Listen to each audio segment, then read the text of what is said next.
Colonel Harland Sanders को अपने पूरे जीवन में कई कठिन समय का सामना करना पड़ा। उन्होंने एक वकील के रूप में अपनी नौकरी खो दी और उन्हें कई व्यवसायों से निपटना पड़ा जो सफल नहीं हुए। जब वे 65 वर्ष के हुए, एक ऐसी उम्र जब अधिकांश लोग धीमा होने एवं सेवानिवृत्त होने के बारे में सोच रहे होते हैं, तब उन्होंने एक साहसिक कदम उठाने का फैसला किया।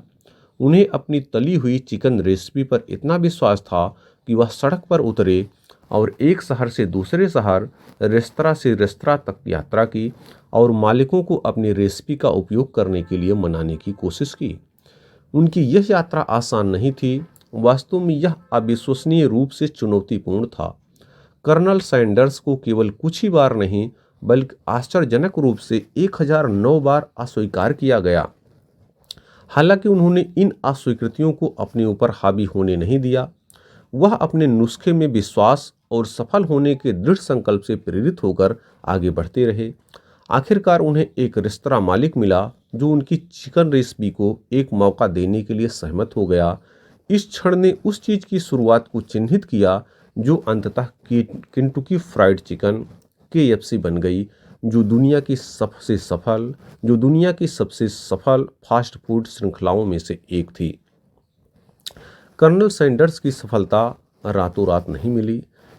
इसमें वर्षों की कड़ी मेहनत, दृढ़ता और उनका खुद पर अटूट विश्वास था। 70 वर्ष की आयु तक आते आते वह करोड़पति बन गए। उनकी कहानी इस बात का सशक्त उदाहरण है कि कैसे दृढ़ संकल्प और दृढ़ता से सफलता मिल सकती है। चाहे आपकी उम्र कुछ भी हो, यह हमें सिखाता है कि अनगिनत असफलताओं का सामना करने के बाद भी यदि आप आगे बढ़ते रहे और जो कर रहे हैं उस पर विश्वास रखें, तो आप महान चीज़ें हासिल कर सकते हैं। और दोस्तों, दूसरी कहानी है J.K. राउलिंग की। J.K. Rowling Harry Potter series की मशहूर लेखिका को अपने करियर की शुरुआत में कई चुनौतियों का सामना करना पड़ा। वह एक अकेली माँ थी जो कल्याण पर निर्भर रहते हुए गुजारा करने के लिए संघर्ष कर रही थी। उनका निजी जीवन भी उथल पुथल से भरा हुआ था, क्योंकि वह एक कठिन और दर्दनाक तलाक से गुजर रही थी। अपनी कठिनाइयों के बावजूद राउलिंग का एक सपना और एक कहानी थी जिस पर वह गहराई से विश्वास रखती थी। हालांकि जब उन्होंने अपनी पुस्तक प्रकाशित कराने की कोशिश की, तो उन्हें एक के बाद कई अस्वीकृतियां मिलती रहीं। कई प्रकाशकों ने उनसे कहा कि उनका विचार विपणन योग्य नहीं है और सफल नहीं होगा। लेकिन राउलिंग ने इन असफलताओं को अपने ऊपर हावी नहीं होने दिया। वह अपनी कहानी में जुनून और विश्वास से प्रेरित होकर के लिखती रहीं। उनकी दृढ़ता का फल तब मिला जब हैरी पॉटर श्रृंखला को अंततः एक प्रकाशक मिल गया। किताबें एक वैश्विक घटना बन गईं, लाखों प्रतियां बिकीं और सभी उम्र के पाठकों को इस पुस्तक ने आकर्षित किया। J.K. राउलिंग संघर्षरत लेखिका से अरबपति लेखिका बन गईं, लेकिन उनकी यह यात्रा इतनी आसान नहीं थी। उनकी यह यात्रा इस बात का सशक्त उदाहरण है कि कैसे अपनी दृष्टि पर कायम रहने और अपनी क्षमताओं पर विश्वास करने से अविश्वसनीय सफलता हासिल की जा सकती है, उस समय भी जब दूसरे आप पर संदेह करते हैं। उनकी यह कहानी हमें याद दिलाती है कि अस्वीकृति के सामने दृढ़ता से आपके सपने साकार हो सकते हैं। और तीसरी कहानी जुड़ी हुई है माइकल जॉर्डन से। माइकल जॉर्डन, जो अब सर्वकालिक महान बास्केटबॉल खिलाड़ियों में से एक के रूप में जाने जाते हैं, को अपने हाई स्कूल के वर्षों के दौरान एक उल्लेखनीय चुनौती का सामना करना पड़ा। एक किशोर के रूप में उन्होंने विश्वविद्यालय बास्केटबॉल टीम के लिए प्रयास किया, लेकिन उन्हें टीम से बाहर कर दिया गया। यह प्रारंभिक अस्वीकृति एक महत्वपूर्ण झटका थी, खासकर खेल के प्रति इतना गहरा जुनून रखने वाले व्यक्ति के लिए।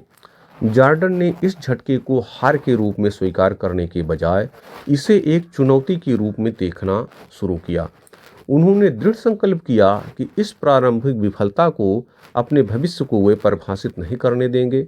इसके बजाय उन्होंने खुद को और अधिक आगे बढ़ाने के लिए इस अस्वीकृति को प्रेरणा के रूप में इस्तेमाल करने का निश्चय किया। उन्होंने अभ्यास के लिए अनगिनत घंटे समर्पित किए, अपने खेल के हर पहलू पर गहन ध्यान दिया और समर्पण के साथ अपना काम किया। इस कड़ी मेहनत और लगन का भरपूर फल मिला।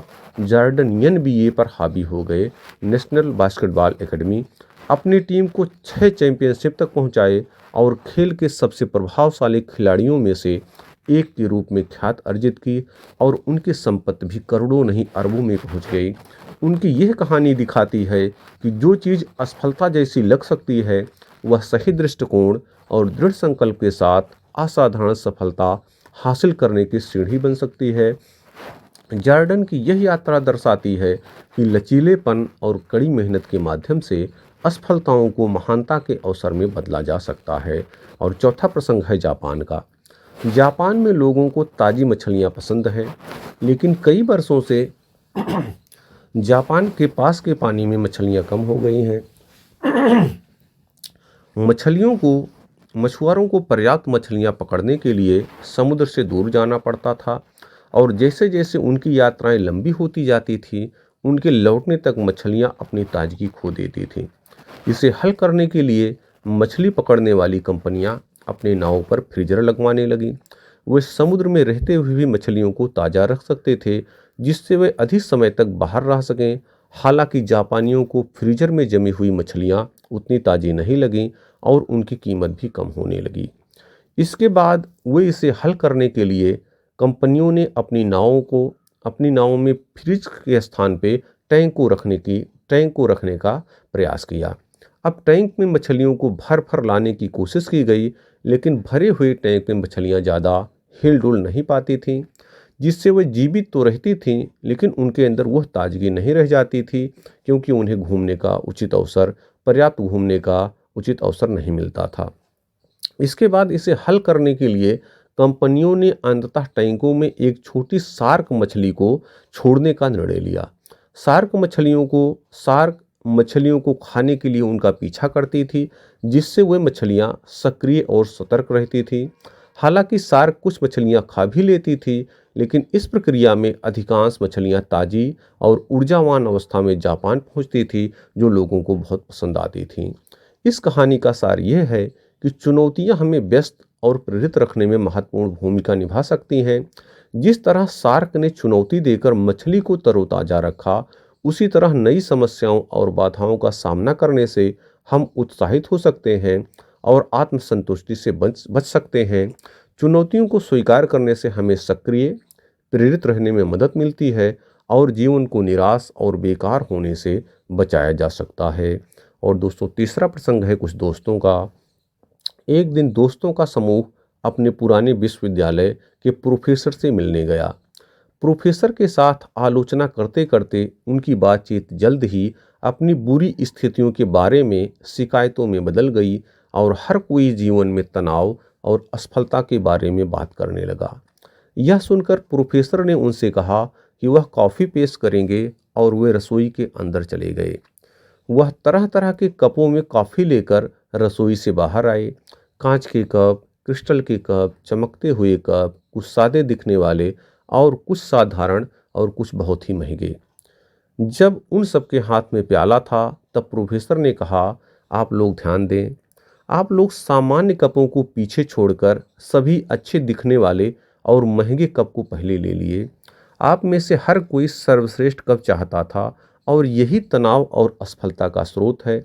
आप वास्तव में क्या चाहते थे? कॉफ़ी, कप नहीं चाहते थे, लेकिन आप फिर भी सर्वश्रेष्ठ कप के लिए गए। अगर जिंदगी कॉफ़ी है, फिर नौकरी, पैसा, रुतबा और प्यार आदि कप हैं। वे जीवन को धारण करने और सहायता करने के उपकरण मात्र हैं। कृपया कपों को अपने ऊपर हावी न होने दें और कॉफ़ी का आनंद लें। दोस्तों, यही हमारे जीवन में होता है कि जो हमारे जीवन के लिए बहुत ज़रूरी चीज़ है, बहुत बार हम उस पर ध्यान नहीं दे करके अन्य चीज़ों पर ध्यान देते हैं। कोशिश करें जो हमारी ज़िंदगी को बेहतर बनाते हैं, हम उसी पर अपना ध्यान केंद्रित करें। दोस्तों, मुझे उम्मीद है यह जो प्रसंग, 3 कहानियाँ और 2 प्रसंग आपको बताए गए, यह आपके जीवन को एक नई दिशा देंगे। और ऐसे अन्य प्रसंग भी हमारे इस चैनल पे अपलोड हैं, जिनको देख करके आप अपने जीवन को बेहतर बना सकते हैं और समृद्धशाली बना करके अपने माता पिता का नाम भी रोशन कर सकते हैं। बहुत बहुत धन्यवाद।